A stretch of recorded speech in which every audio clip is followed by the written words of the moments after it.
Hey, everybody, and welcome in. It's the Poor Man Fantasy Football League podcast. We're the fantasy football show that gives you a peek inside the life and times of our Dynasty League.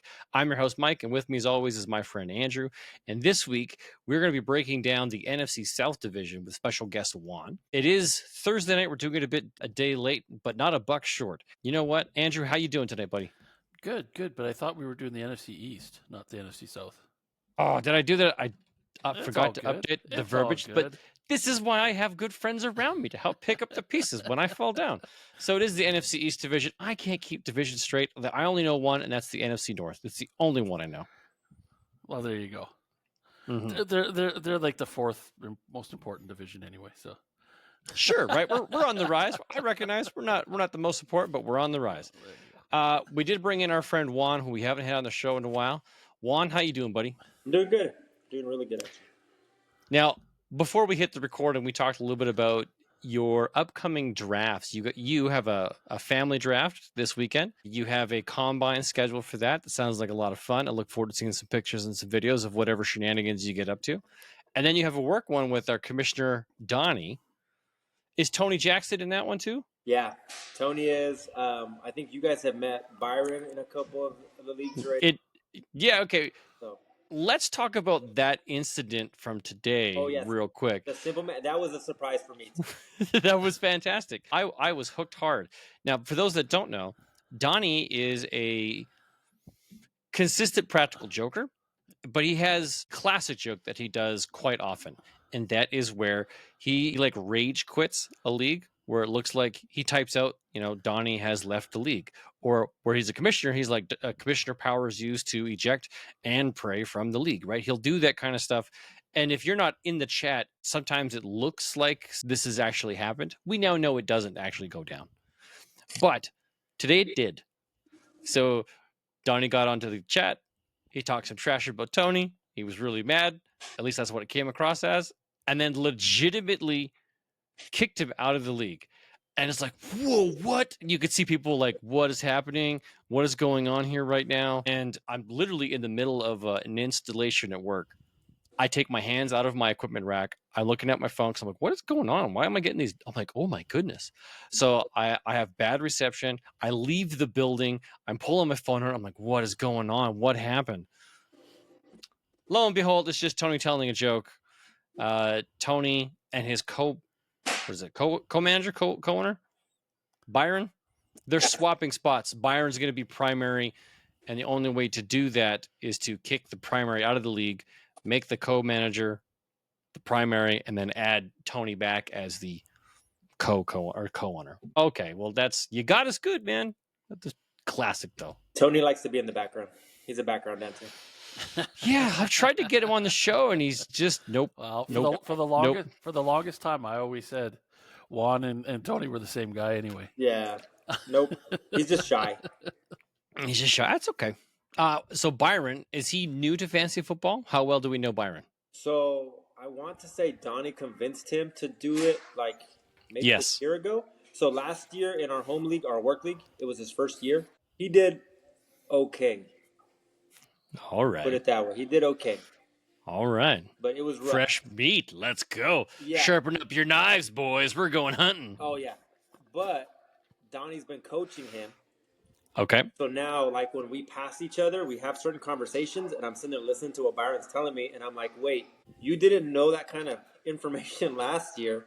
So Donnie's got to be coaching you up this year, and now you're paying attention really well to what's going on. Oh, that's okay. Hey, man, you have to start somewhere when it comes to fantasy football. I remember my first year, I was not good. Nearly finished last. My goal at the end of the year was to not finish last. Yeah. So you pick up the pieces where you get them. Awesome. Yeah. Well, that's cool. But yeah, he should do good. He should be okay in that league.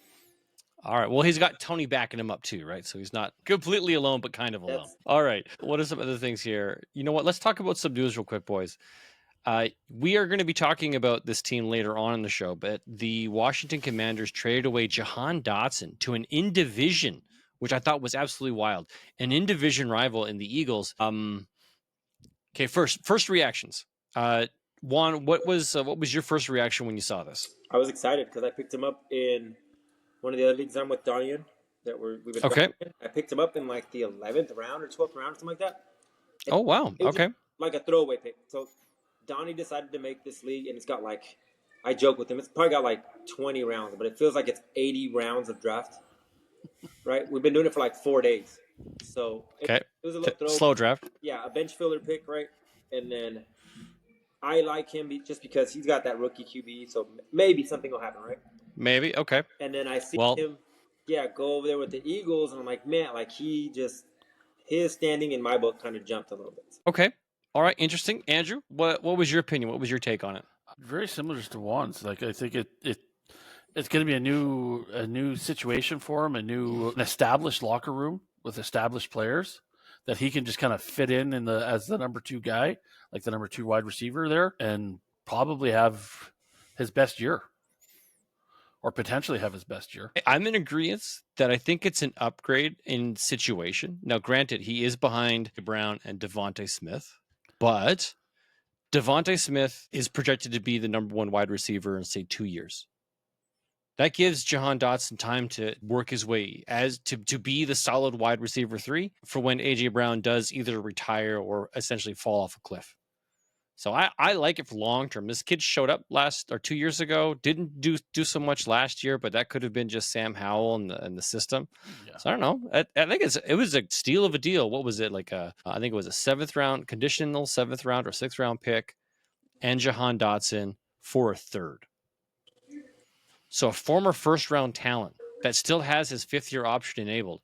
So it's like, okay, perfect. Like, this is a team that if they can turn him around and make something out of him, it's not a significant investment. Now, I'd also like to point out that our fellow league mate Gabriel, for those of you that are in multiple leagues with Gabriel, you probably noticed earlier this week that he went hard and picked up Dyami Brown of the Washington Commanders. I'm like, well, that's a weird grab. Why are you grabbing Dyami Brown? He was a nobody. He was a nothing. Most of us just cast him off to the side. But Gabriel is a Washington Commanders fan. He does pay attention, doesn't get as much news. If you were listening to the podcast like a week ago, he doesn't get as much news regarding the Washington Commanders, but he gets some. Lo and behold, today, Jahan Dotson gets traded, and now Dyami Brown is moving up the depth chart. So the question we're going to do another round table here real quick. Who benefits the most? Now, I know we're going to talk about the Washington Commanders later, but right off the top of your head, who benefits the most from the departure of Jahan Dotson? Luke McCaffrey, Dyami Brown, Austin Eckler, Ben Sinnott, the tight end, Zach Ertz. Like, who benefits here? Juan, how about you? What do you think? I think the tight ends do. I think anytime you lose a target, tight ends always benefit because you're going to dump it off more. But supposedly their new QB's a pretty mobile guy. So, I mean, I don't know. I personally think the tight ends do. Okay. You think tight ends are going to see a bump as a result? Yeah. Andrew? I think McCaffrey. Luke McCaffrey? Yeah. I think Dave said he's better than his brother is. How is that possible? We'll see what happens. When he was still in college, they were saying he's a better all-around athlete than his brother was. And I tried to get him in almost every one of our leagues because I was high on him. I might have sniped you in a few. Yes, you did. Yes, you did. But I think he's going to benefit. I think he'll benefit from the most from it. Okay, interesting. Because the guy that he would have been chasing is now gone. And if him and the young quarterback build that chemistry on early, that could be the Burrow, Jamar Chase kind of relationship growing. And the next 2 or 3 years, they could grow up together there, right? Okay. All right. I'm just looking at the schedule for the Commanders. When are they playing this weekend? Does anybody know off the top of their head before I find it? Yeah, this week. 25th. They play this Sunday at 8 o'clock Eastern. So that's 6 o'clock our time, 5 o'clock your time, Juan. Against the New England Patriots. And they'll probably play most of their starting lineup for the first half. Okay. Well, it'll be telling because I'd love to see who that wide receiver 2 is on that roster. Yeah. All right. Okay, some additional news. Broncos have named Bo Nix as their starting quarterback. Not surprising. He's had a pretty good preseason. Hopefully that carries over into the regular season. Some of the other quarterbacks that have not been named yet. The Steelers haven't named their starting quarterback yet. Who is that? Who is that? Steelers haven't named their starting quarterback yet. Some of the other quarterbacks that have not been named yet. The Steelers haven't named their starting quarterback yet. So Justin Fields or Russell Wilson. I think that might be, personally, I believe that's because Russell Wilson is injured. And they're waiting for him to recover before they make the announcement. I think Fields is going to have the starting role. Yeah, I think he's earned it in the preseason. Yeah, either or to be Russell Wilson, kind of like starting it out. Let's get us going, and then once we can get Fields in, let's get Fields in. Interesting. Okay. Well, I'm betting against it. I bet on Russell Wilson. So heaven forbid in my super flex leagues where I've got Russell Wilson, I might be in trouble. Yeah, I don't think Russell has it anymore. Okay. I think it's going to be rough. Do we know if Drake May, is he the starter? Has that been listed anywhere? I think it was announced that he is going to be the starter. Okay, so it's not Jacoby Brissett? I thought I saw that yesterday, that Drake May was being named the starter. What about, so I can probably dump this guy then. Jarrett Stidham is not a starter. Let's see. Okay. I was just curious of what is out there in the world with regards to starting quarterbacks. Cool. Well, let's skip injuries. We're not going to go down that road today. I don't think we need to beat that dead horse. Let's talk about some league stuff. Of note, I did mention that our friend Gabriel did go out there and grab him some Diami Brown shares, but he also grabbed Jamal Williams and then reached back in and grabbed him some Tyquan Thornton shares today. What was that, today? Yeah, that was today. And then what else we got going on? Anybody else? And there's been a couple trades. The man in question that it was involved in both of the trades that recently went down is our special guest, Juan. First trade I want to talk about, Juan, is you made a trade with Slick. You gave Slick Isaiah Likely in exchange for Taysom Hill and Marvin Mims. Do tell. What were your thinking process? Did you send the offer? Did he send the offer? He sent the offer. I just hit accept. Okay. It wasn't nothing too crazy behind it. All right. I think in this league I have Ferguson, so I think I'm decently okay. So I wasn't hurting too bad on tight ends. All right. Mims, I mean, a little depth at wide receiver doesn't hurt, you know? No. Okay, so here's the thing. I like your side of this deal. I like the fact that Taysom Hill is apparently getting some weird love down in New Orleans. The head coach is just gushing over Taysom Hill. He might not get the tight end role, but he might get a bunch of running special plays drawn up for him. So that's always nice when you can find an asset that's gonna get work. Yes.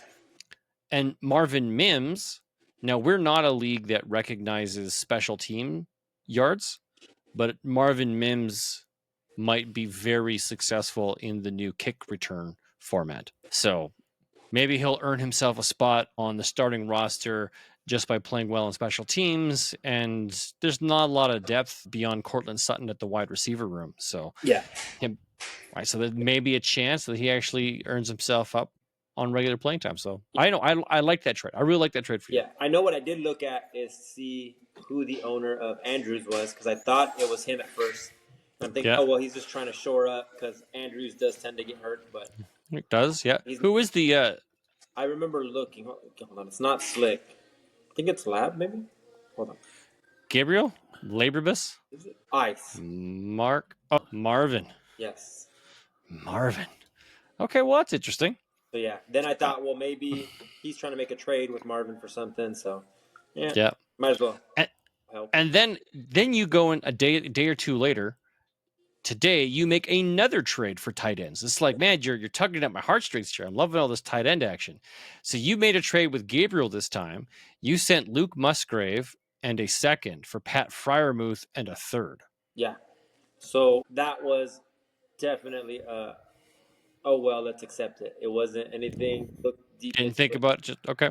Like I said, it's just I'm okay with Ferguson. I think I can get a little bit of depth out of Freiermuth. Hopefully he gets a little bit better this year again, but I'm kind of hoping Fields goes with him, honestly. Okay. I think Fields fits with Fields. But here's my initial thoughts. I liked what Gabriel got more than what you got. Yeah. Mainly because I like Luke Musgrave, but it's not terrible. Pat Freiermuth could very well be the number 2 passing target. on that Steelers team. Yes. And if that's true, then I think you immediately win this trade. Yes. Then I've been seeing a lot too where they're saying that the Steelers could be that sleeper team this year that might be kind of waiting in the grass, and all of a sudden they come out hot and just go nuts. So yeah, we know Pat Freiermuth can play. Yes. But he needs targets. Yeah. So if Russell Wilson or Justin Fields, whoever they go at quarterback, decides to rely upon him, even as a number 2 target, I think Pat Freiermuth might end up in the top 5 with tight ends this year. I do like Luke Musgrave, but he sits behind Jaden Reed, Christian Watson, Dontavian Wicks, Romeo Doubs, Josh Jacobs, right? So he's further down, but he played really well last year, and I liked him a lot. So either way, I think you both got kind of like you swapped situations. I think Luke Musgrave is probably the better tight end, but is buried on the depth chart, whereas Pat Freiermuth probably has a better chance of rising to some opportunity here. Yeah. Yeah. The only thing that I have with like Freiermuth is, some of the injuries that he's had.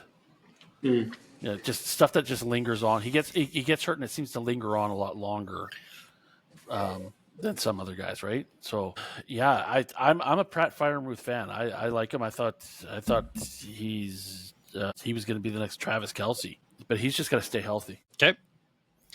All right. Well, Juan, while I got you on the spot too, you seem to be in a trading mood.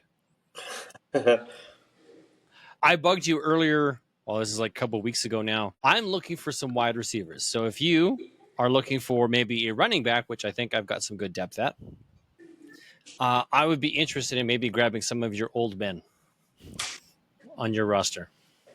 Depends on what old men, but yeah. Well, you got that Devontae Adams guy sitting there doing nothing. I don't know. He's doing a lot of something on my team. My team's probably gonna be sitting at the bottom somewhere, so he might keep afloat. If you think you're to be at the bottom, don't let the man drown. Let's send him over to somebody else who can help keep him afloat. My messages are always open. You send all right. I'm back fully into fantasy again. I was completely all right for a while, so I'll take a look and see what we can do. Okay, man. Then I'll send you some ideas and stuff over the weekend. Perfect. Not that you're going to be coherent enough to participate in trade talks because you don't do drunk Friday trades like Donnie does. So I might do a couple of drunk Saturday trades after. I sent Donnie with all the vodka and beer we're supposed to have that day. Might get close. All right. Okay. All right, folks, without further ado, let's get down to the divisional breakdown. Like Andrew said when he corrected me earlier, it is the NFC East. That's your Dallas Cowboys, your New York Giants, your Eagles, and your Washington Commanders. Now, this is how the division broke out last year.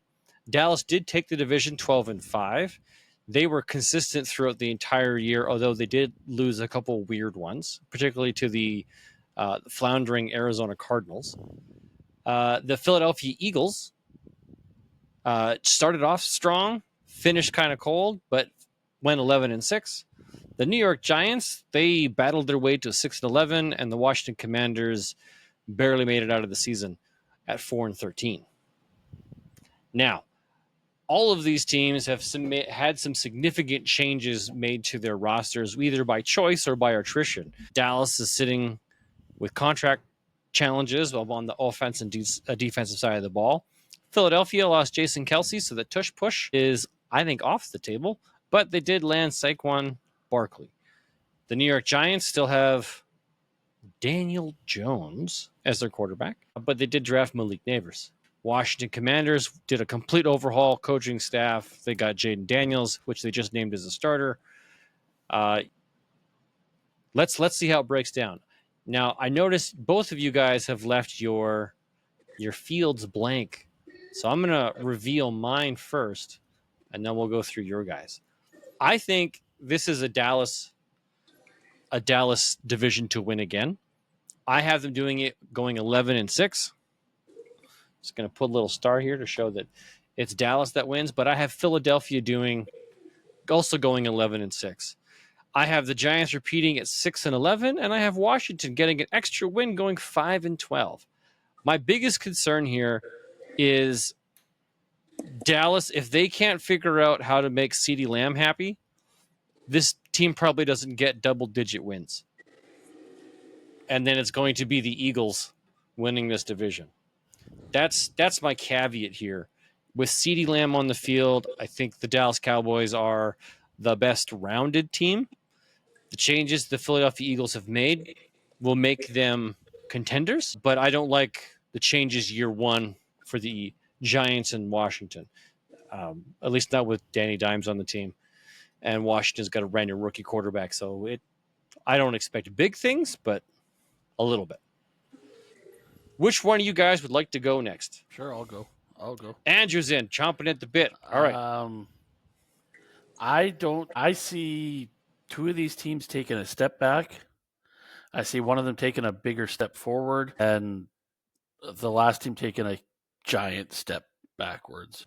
I've actually got a 3-way tie for first in the division between the Eagles, Cowboys, and Commanders. Yes, I said the Commanders. All three teams go 9-8, but I have the Eagles winning the division.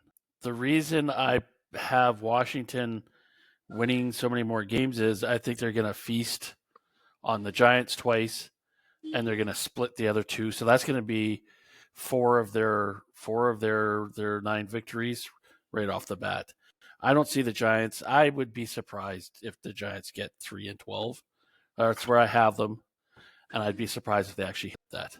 I'm sorry, Juan. They've just given up too much in this offseason. They were a decent team last year. Well, they had a losing record, but they were Saquon Barkley. That loss of Saquon Barkley, I think, was the ceiling. That sealed their fate, in my opinion. Yeah, it's okay. I'm not a Cowboys fan. I understand. We're not the best. I'm not a Cowboys fan either. I didn't pick them to win the division. Oh, I don't like Dallas either. Yeah, I don't carry that delusional thought though. No. Fair enough. No. Okay. Well, Juan, let's hear your breakdown. How do you think this division plays out? So I think the Eagles win it. I think they've done the biggest changes in the offseason. So I think they win it at 13-4. Oh, big score. Okay. Yeah, I think they have the biggest shot with everything that they've done to them. Like when we start actually breaking down the Eagles, their defense improved, their offense improved. I mean, their offense was already great, but it improved. But yeah, I think the Cowboys are going to be in second at 11-6, and I think they're trying to find their new identity again. They have too many issues in the locker room. It's going to keep them from kind of winning a couple games, I think. Then in third, shocker here, I have Washington, 9-8. That's a big bump for them. Okay. I think they've made a decent amount of changes too that I think kind of helps them out. And then down at the bottom, I got the Giants, 8-9, and that's barely scraping by 8-9 too. I don't think they even get that. I think maybe they repeat on a 6-11, probably even worse. Okay. Interesting. So Juan, you're the highest on the Eagles. We share roughly our feelings about Dallas. Andrew's a little down. You and Andrew share your feelings about Washington. Maybe I need to change my opinion here.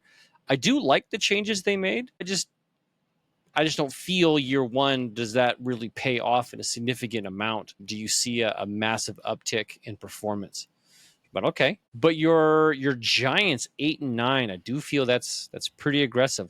What are you attributing their wins to? Like what is the team identity? Are they going to ride out on the defensive? Man, I think the hard part is going to be that offensive line is trash. Still, I think I've harped on that the last few years already. It's basically going to be on, can you keep Daniel Jones up? Like if he stays on his feet, I think he's okay. I want to say they were like bottom 4, bottom 5 in sacks last year, or I think second overall in most sacks given up last year. Okay. That's horrible. I don't care if you have Malik Neighbors, and like he looks like a stud, dude. He looks like their number one. He looks like he can put a couple other receivers in the league on notice, But okay, he's a nobody if you can't get him the ball. If you can't throw the ball because the line doesn't hold up for you, then you have no shot at anything. But I think they can get mad enough and play hard enough with a few guys that they might eke one out. But I think that 8 and 9 that I gave them was generous. That's the ceiling. Yeah, I think that's the top end. That's me being a Giants fan, and I want to be hopeful, Okay. But I can see them pushing a 6-11, even a 4-13, and being in like the bottom 2, bottom 3 of the entire NFL this year. I think they'll have one of the top 3 picks next year in the draft. That is my feeling as well, that they will have a high draft pick next year. All right. But who knows? Who knows? Well, here's what Fox Sports currently has listed. They have Philadelphia winning the division at 12-5, Dallas coming in at 10-7, the New York Giants getting to 8-9, and the Washington Commanders going 5-12. So there's some continuity with part of our predictions here. I like that. Now let's talk about Vegas. Here's what the Vegas odds have got. So the NFC East, they currently have the Eagles by 125-ish, Cowboys sitting at 160.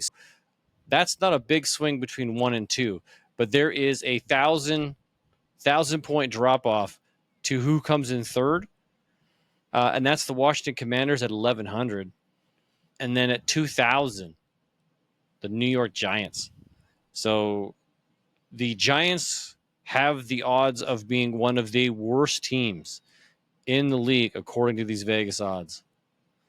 If not, the Patriots currently have the worst odds. So that would put them at number 2. So that would put them at the number 2 overall pick if the Vegas odds come to fruition. Wow. Now, don't take this the wrong way. Do hope your New York Giants recognize the situation that they're in and they go for that number 2 pick. That they don't try and achieve mediocrity and keep themselves in a no man's land of draft pick. Kind of like Atlanta 3 or 4 years ago.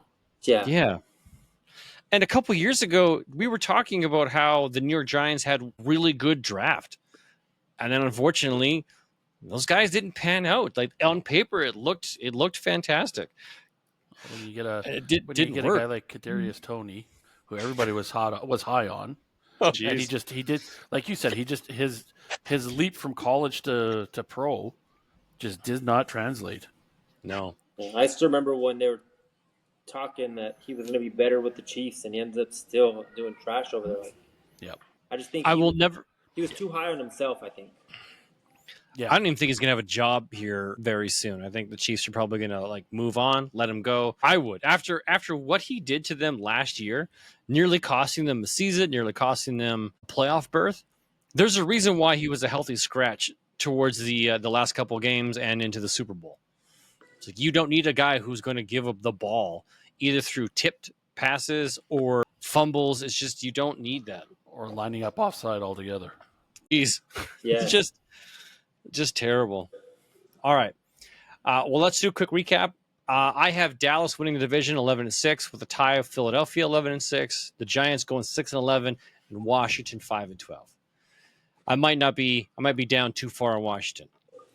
Andrew, you went 9-8. Dallas and Philadelphia, with Philadelphia coming out on top. You have Washington Commanders going 9-8, Giants 3-12.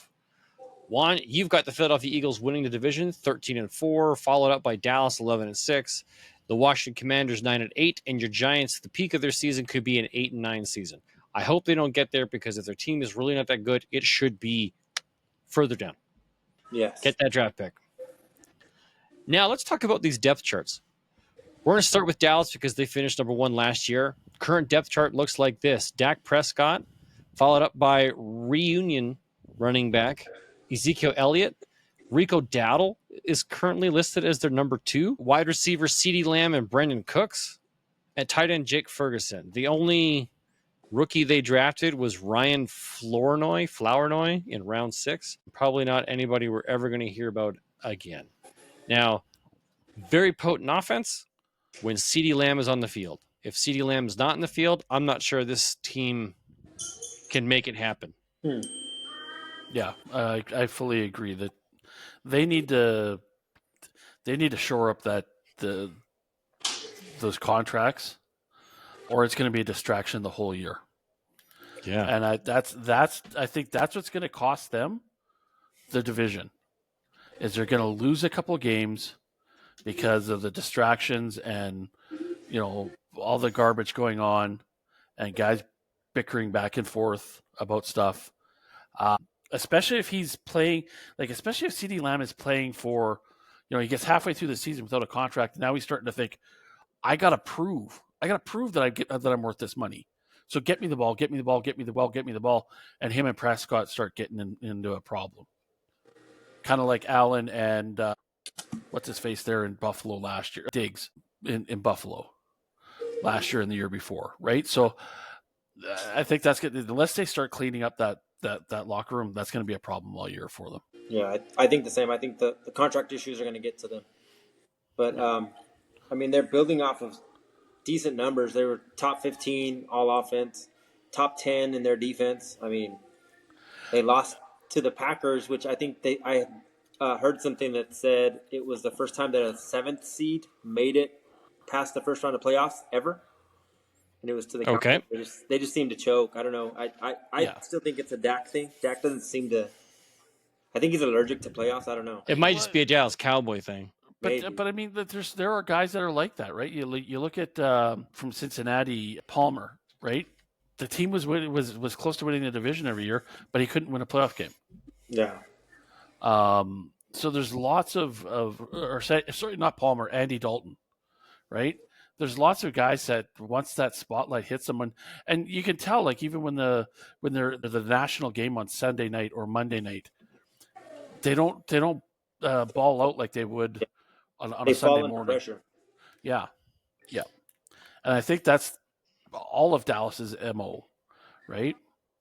My biggest thing with them is Ezekiel Elliott going to come back and play like he wants to be there, or is he going to be the Ezekiel Elliott that signed his new contract like he did a couple of years ago and then faded into nothing and let his job get taken away from him? I think we had that conversation last year where I had said it seemed like the way Dak was playing for a bit, it seemed like he had lost his best friend, right? Which technically, from what I kept hearing, was Zeke was his best friend. So hopefully they kind of mold back up together and they're excited enough to play, and maybe Dak motivates Zeke to get back on it and work again, and maybe push each other, right? Yeah. Okay. I would love to think that Ezekiel Elliott has been humbled by his life outside of Texas, and now that he's back, to me, I would like to think that would give you renewed effort to want to get good again, to play honest football and leave and check the ego at the door, and just do something for yourself and the fan base that supported you until you weren't that guy. Yeah. Do we know, is Micah Parsons still sitting out with CeeDee Lamb? Yeah, I think he's still having contract issues too. Yeah, because he's on his last year. His 5th-year option was exercised, but he's looking for an extension. Yeah. So their best offensive player and their best defensive player aren't wanting to show up. Okay, not just their best players, some of the league's best players. That's significant. And I think a lot of other fantasy pundits have said this, that the Cowboys screwed the pooch here and waited too long to get these deals done. And the longer they wait, the bigger these contracts get, because other guys that have performed on a lesser scale are getting more money. Yes. So, and I am deathly afraid of what's going to happen. Because to me, if week 1, Lamb hasn't touched the ball in the preseason or practice, that's going to cost them several games while he acclimates back to the team. Yes. No matter how good he is, that's still going to there's going to be distractions. There's going to be hurt feelings. There's going to be frustrations, and those things can compound and, snowball something in the wrong direction. So I hope they figure it out quick. They get both of those guys back on the field, because those are 2 leaders in their locker rooms that are not there right now. Yeah. Dangerous. Yeah, I heard some rumors from Jerry Jones too that he was seeing the Cowboys as they're on the tail end of a winning team again, and that there's a chance he starts to try and look to sell because he's already older, right? So he thinks I brought that up 2 weeks ago. Yeah, he'll get more value out of selling it for his kids than keeping them around for his kids. So that to me tells me a lot about the direction the Cowboys are going. That might be why they're having contract issues and they kind of don't want to pay out this money yet. Because it's harder to sell a team. Yes.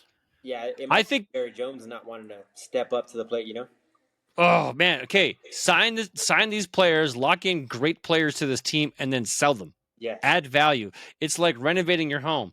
You don't just like, you know what, I could renovate my basement and put something really nice down here that everybody would love, or I could just leave it as, bare concrete and steel studs and some plastic wrap. And yeah, that'll be okay. I'll do that. It has good value right now. Ridiculous. Wow. Again, when I brought it up a couple of weeks ago, it didn't even seem like Jerry Jones' kids want to take over the team. So, yes, selling it and giving them the money as opposed to giving them a starting to fail team and they don't even know how to run it and they make it even worse and that devalue the team. I see why, right? Like the guy Mark Cuban, owner of the Dallas Mavericks. Let's give him a call. Have him talk to Jerry Jones and buy up them Dallas Cowboys. Yeah. Or Elon Musk, one of those guys that's got a ton of money. I don't want Elon Musk in football. It's going to be somebody with a shit ton of money because I think I heard they're like the most expensive team. Yeah. They are.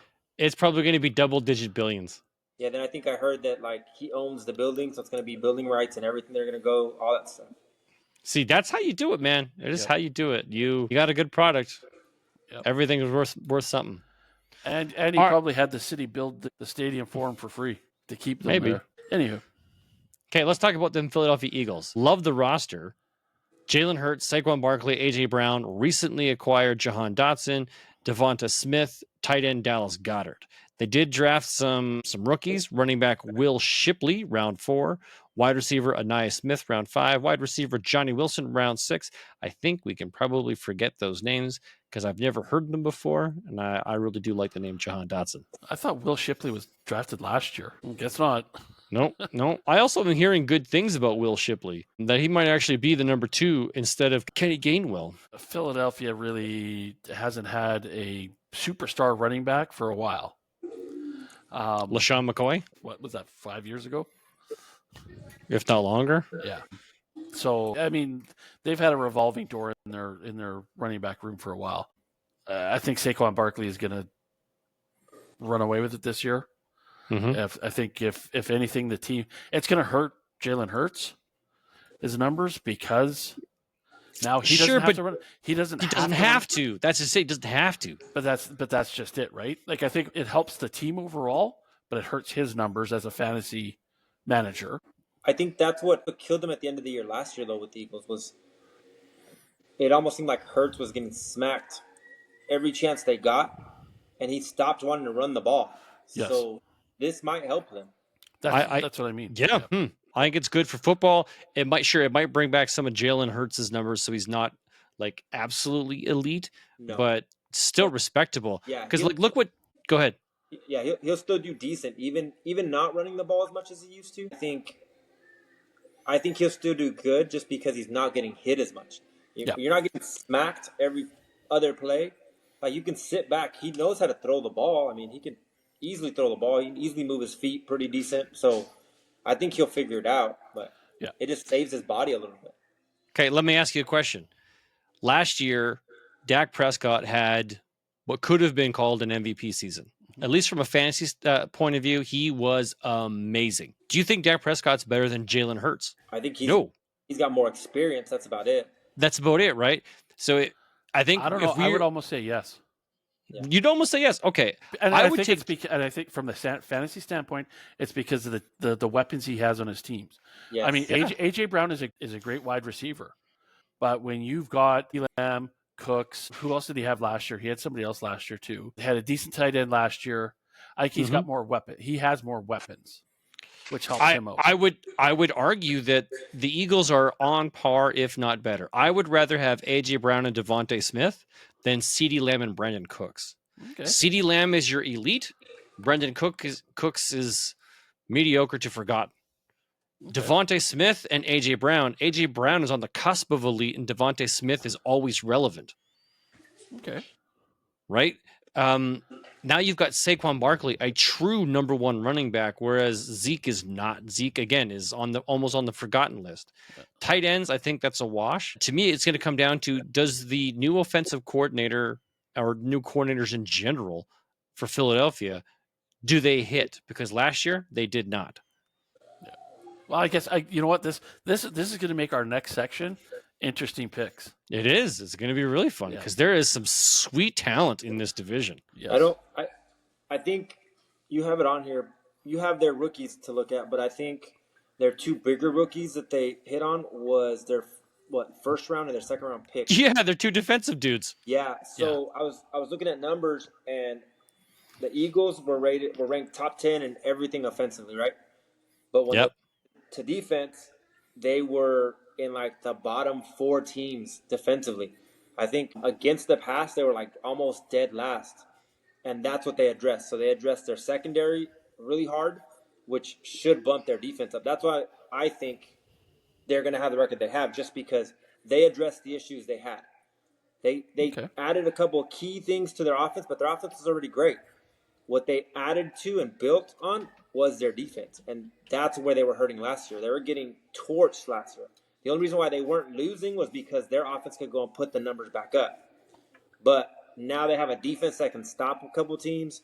They have offense that can put scores up. I think they can run away with a couple games and just a couple blowouts. Should be some good football out of these guys, though. All right, let's talk the New York Giants. This is your home team. They're running it back with Daniel Jones. I think this is Daniel Jones' last year with the team, regardless of what happens. Running back Devin Singletary, who I think is a sneaky play this year, mainly because this is a team who's going to be hurting, and they're going to need players to step up. And Devin performed quite admirably in Buffalo and in Texas, so I think he should be okay here. Then we got the wide receiver Wan'Dale Robinson, wide receiver Darius Slayton. These guys have been hanging around with this team for far too long. Tight end Theo Johnson, but isn't Theo Johnson a rookie? Taken in the 4th round? Yes, he was. You don't have anybody else. They did draft Malik Neighbors, who might be a generational talent. Juan, you've kind of hit on this a little bit. I don't think Malik Neighbors can fail outside of not being able to get the ball. So hopefully they find a way to do that. And then running back Tyron Tracy, who's out with an injury. Do you know how close he is to coming back from that injury? Who, Tracy? I'm not sure. He was out a couple of weeks with an ankle injury. Yeah, I haven't looked. Okay. Now, how comfortable are you as a Giants fan with Wan'Dale Robinson and Darius Slayton? These guys have been, like in my opinion, have been stalwarts for this crummy offense for years. Yeah, they're okay. They're okay. With defeat in your voice. Last year's offense was Barkley, right? I mean, it was. They almost broke that man in half, man. I think Malik Neighbors will take over as the number 1. But I think I mentioned it earlier, you cannot move the ball without a decent offensive line. And they didn't address the offensive line at all this year. I think they've known that problem the last 2 years, and they try and deal with it, and it doesn't seem like they know what the hell they're doing when they come to drafting or picking up offensive linemen. Like, I'm not sure. They need a new lineman coach or something, because they're not doing it right. Okay.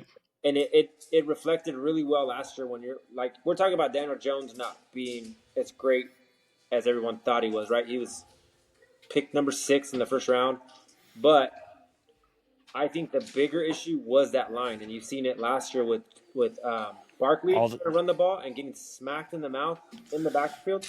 Like, if Barkley can't move the ball for you, I don't think Daniel Jones is the issue anymore. I think the issue is your offensive line. They cannot get a push for you enough for you to have this stud running back get down the field.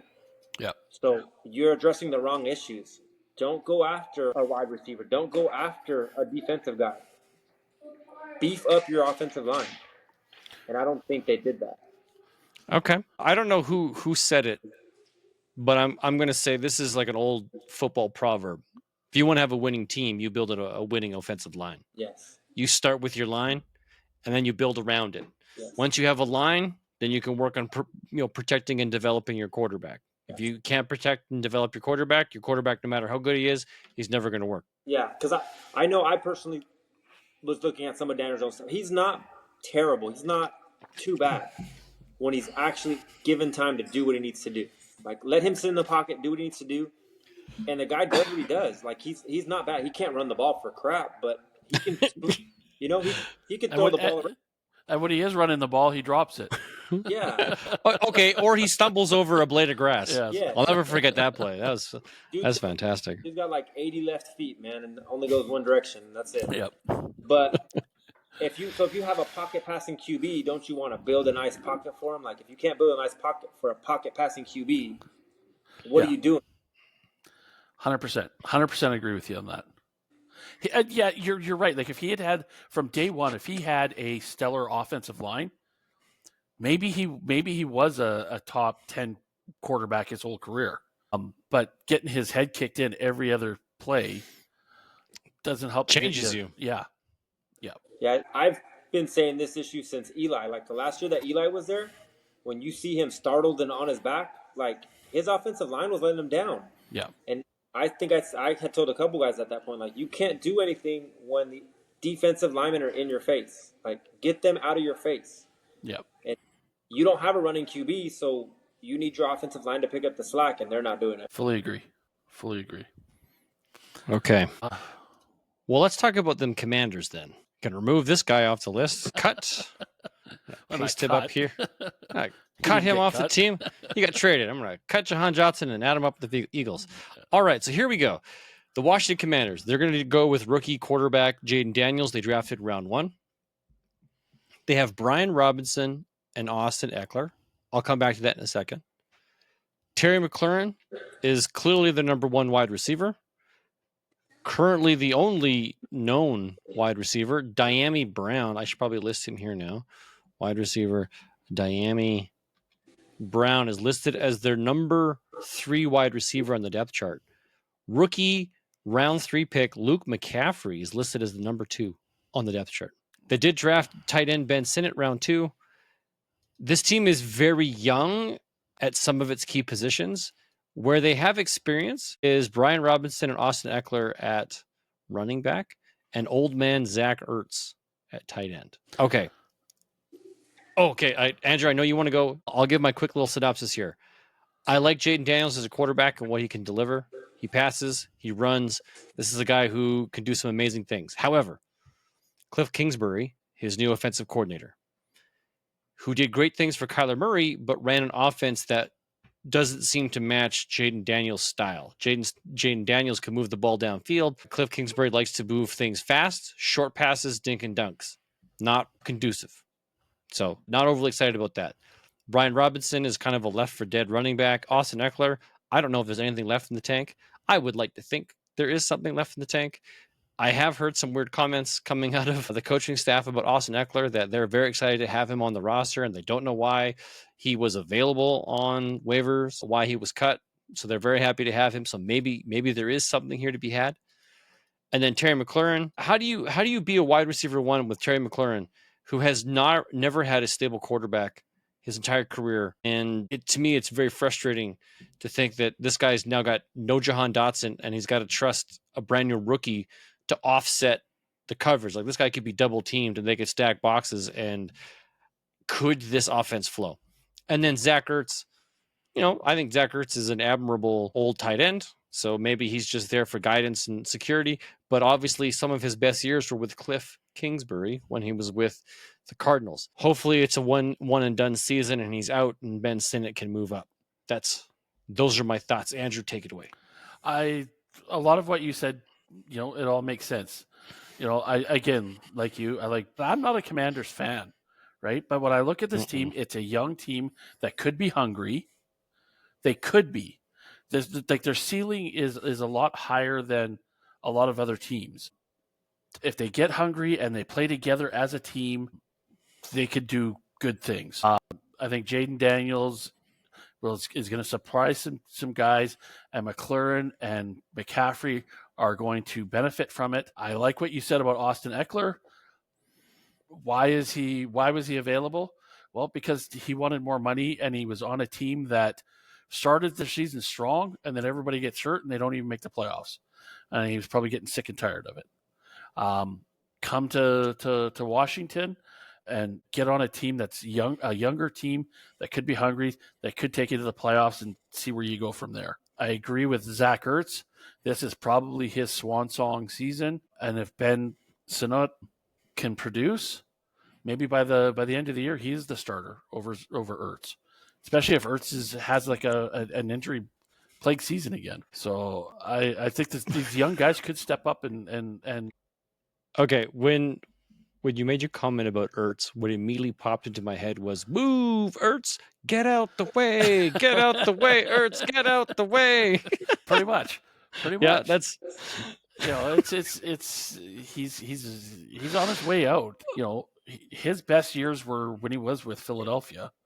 Even he didn't even, to me, he wasn't even all that good in Arizona, but I just, let these young guys take over. Let them take over and surprise the heck out of everybody in the division. Maybe this year is not they're going to be their year. Maybe next year or the year after. Okay. I think I agree with that last comment right there. I think they're in like a rebuild. Yeah. Full rebuild. Yeah, it seems like they're doing okay so far. Like, I think they have a shot. But they have a shot to see what they got and then see where else they got to build that, right? Yeah. But I think you're right. I think Austin Eckler was on waivers because he just wanted more money than they were willing to pay him, and the Commanders jumped on it. I mean, he's still a good running back. He could still help you out, right? He likes to run, catch the ball, so maybe those dink and dunks are going to benefit. Zach Ertz likes dink and dunk plays too, so maybe he benefits a little bit still out of that.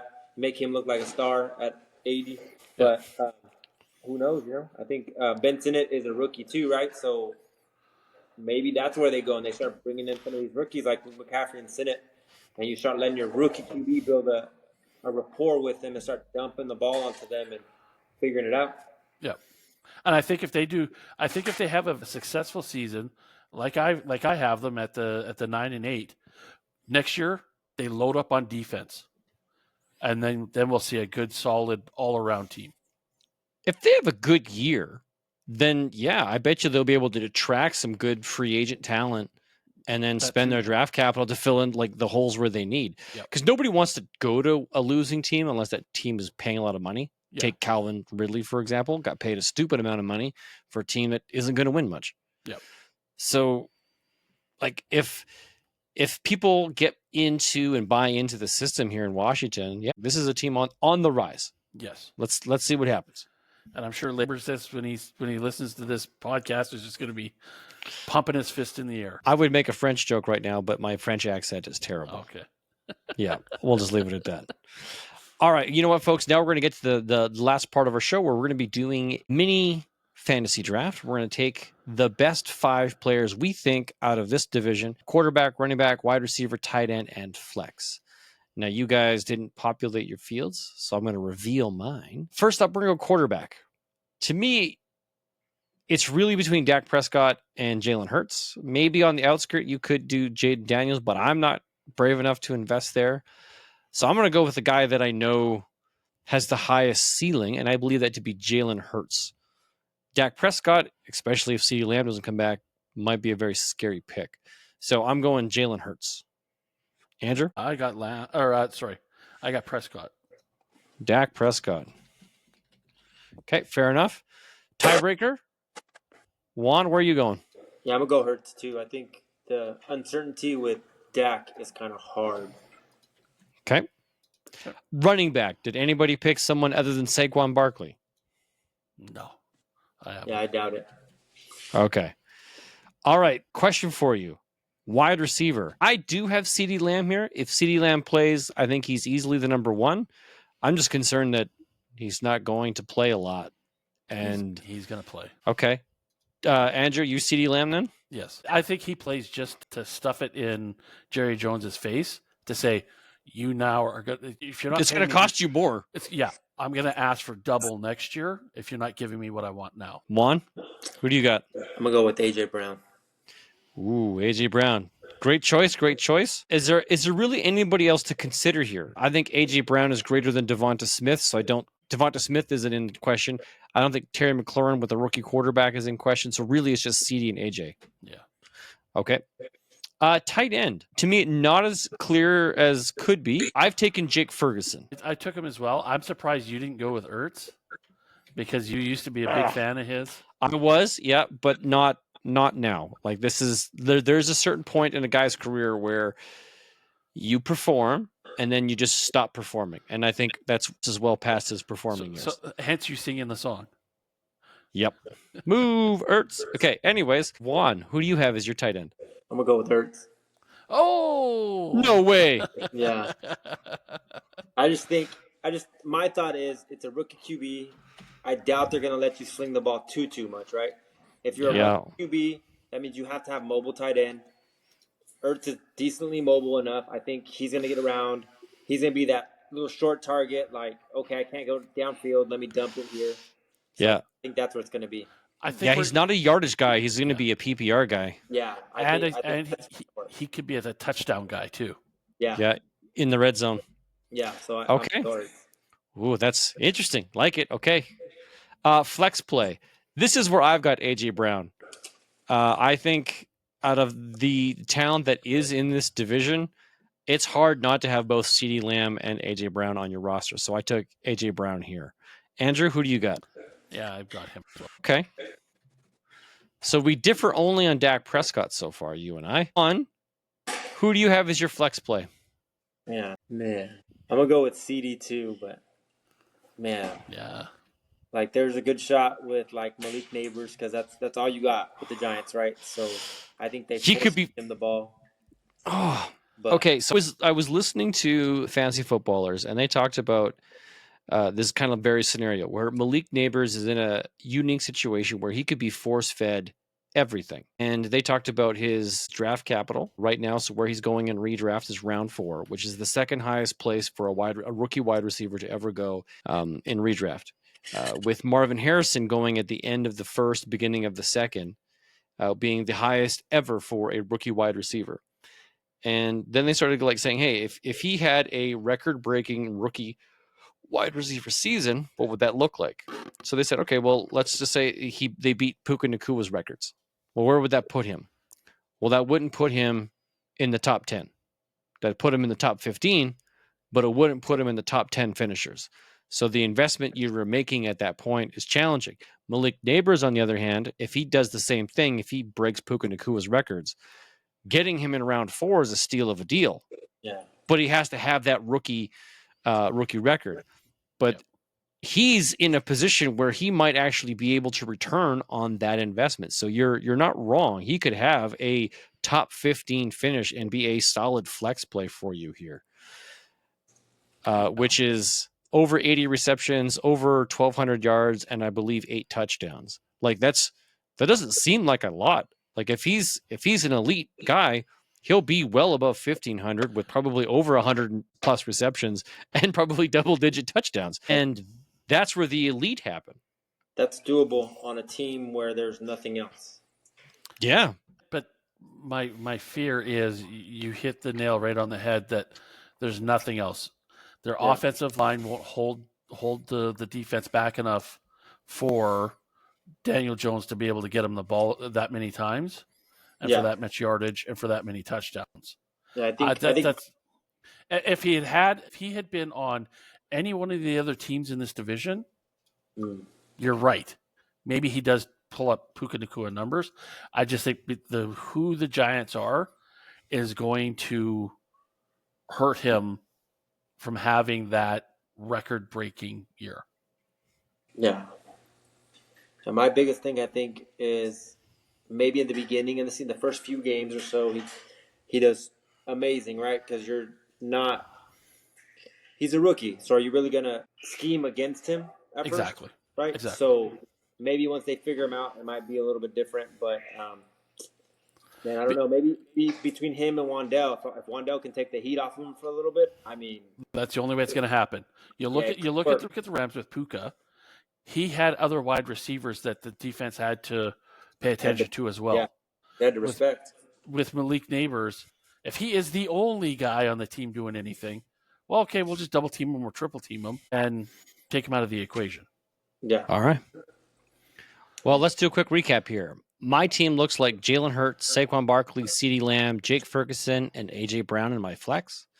Andrew's team looks like Dak Prescott, Saquon Barkley, CeeDee Lamb, Jake Ferguson, and A.J. Brown in his flex. Juan, you've got Jalen Hurts, Saquon Barkley, A.J. Brown, Old Man Zach Ertz, and CeeDee Lamb. I look forward to reviewing that Zach Ertz and see how he fares. It's not impossible that he does well. That could be a good mid-season show just to say, hey, so let's check in on where we're at with this. The Zach Ertz tracker.